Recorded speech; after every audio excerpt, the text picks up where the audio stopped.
ভাবছিলাম যে শোল মাছ পেলে শোল মাছের কালিয়া বানাবো। অনেকদিন শোল মাছের কালিয়া বানানো হয়নি। তো আজকের বাজারে গিয়ে দেখলাম বেশ শোল মাছ বিক্রি হচ্ছে। তো সেখান থেকে আমি একটা বড় সাইজের শোল মাছ কিনে এনেছি। শোল মাছটা আনার পরে বাড়িতে যখন কাটছিলাম ভীষণই কাটার সমস্যা হচ্ছিল। শোল মাছ কাটতে খুবই ঝামেলা, কাটাই যায় না। তো শেষমেশ আমি কেটেই ফেললাম শোল মাছটাকে। তো কাটার পর 5-6 পিস হয়েছিল, কিন্তু শোল মাছের যে মাথাটা সেটা আমি খাই না বা আমার বাড়িতে কেউ খেতে ভালোবাসে না, সেই জন্য মাছের মাথাটা ফেলেই দিয়েছিলাম। তো মোটামুটি মাছটাকে কেটে পরিষ্কার করে ধুয়ে নিয়েছি। ধুয়ে নিয়ে তারপরে সেটার মধ্যে একটু হলুদ গুঁড়ো, লঙ্কার গুঁড়ো আর লবণ দিয়ে ভালো করে মেখে নিয়েছি সুন্দর করে, কারণ মাছটাকে ভালো করে মশলাটা মাখাতে হবে, নাহলে মাছটা আর গন্ধ ছাড়ে। তো মাছটাকে মশলা ভালো করে মাখিয়ে নিয়ে কড়াইটা বসিয়ে দিয়েছি। কড়াইটা বসিয়ে দেওয়ার পর কড়াইটা যখন গরম হলো, গরম হওয়ার পর সরিষার তেল দিয়ে দিলাম। সরিষার তেল একটু গরম হওয়ার পর মাছটাকে ছাড়বো। তো মাছটাকে ছাড়ার পর, যেহেতু শোল মাছ সেহেতু আমি সাধারণত মাছ ভাজলে আমি ঢাকা দিই না, ঢাকা দিয়েই মাছটা ভাজি। তো যেহেতু শোল মাছ সেহেতু আমি একটু ঢাকাই দিয়েছিলাম, কারণ মাছটা দেশি মাছগুলো একটু খেতে শক্তই হয়, সেই জন্য আমি একটু ঢাকা দিয়েই ভেজে নিয়েছিলাম। তো মোটামুটি এদিক সেদিক করে মাছটা আমার ভাজা হয়ে গেছে।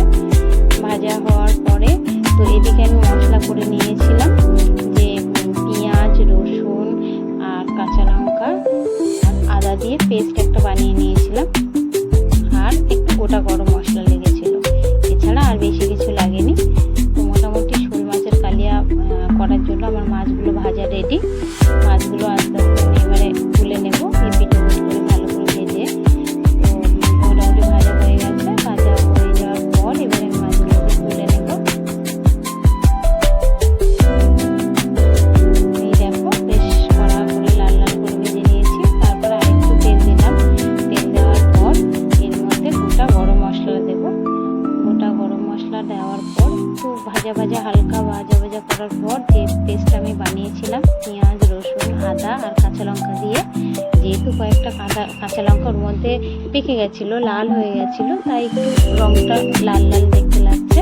তারপরে একটু হলুদ গুঁড়ো দিয়ে দিলাম। এবার কেউ যদি কাশ্মীরি লঙ্কার গুঁড়ো অ্যাড করতে চাও করতে পারো, কারণ আমি যেহেতু অনেকটাই কাঁচা লঙ্কা দিয়েছিলাম সেহেতু আমি আর লঙ্কা দিইনি, লঙ্কার গুঁড়োটা। তারপর লবণ দিলাম, দিয়ে ভালো করে মশলাটাকে কষাতে থাকবো। যতক্ষণ না তেল ছাড়বে মশলাটাকে কষাতে থাকবো। কষাতে কষাতে মোটামুটি মশলাটা হয়ে এসছে। এবারে আমার জল দেওয়ার সময় হয়ে গেছে। মোটামুটি জল দিয়ে দেবো এবার পরিমাণ মতন, যতটা আমি আমার শোল মাছের যে কালিয়াটা বানাবো, যতটা আমি গ্রেভিটা রাখতে চাইবো সেই পরিমাণেই আমি জলটা দেবো। জল দেওয়ার পর জলটা অল্প একটু ঢাকা দিয়ে সেদ্ধ করে নিয়ে মশলাগুলো, তো এবারে মাছগুলো দিয়ে দিলাম ওর মধ্যে। মাছগুলো দেওয়ার পর ভালো করে নেড়ে চেড়ে একটু ঢাকা দিয়ে একটু সিদ্ধ করে নিয়ে মাছটাকে মোটামুটি হয়ে এসছে। একটু টেস্ট করে দেখলাম যে লবণ ঠিক আছে। তো টেস্ট করার পর এবারে আমার তুলে নেব। হ্যাঁ, এর মধ্যে আমি একটু জিরের গুঁড়ো আর ধনিয়ার গুঁড়ো অ্যাড করেছিলাম। করার পর এই যে আমার শোল মাছের কালিয়া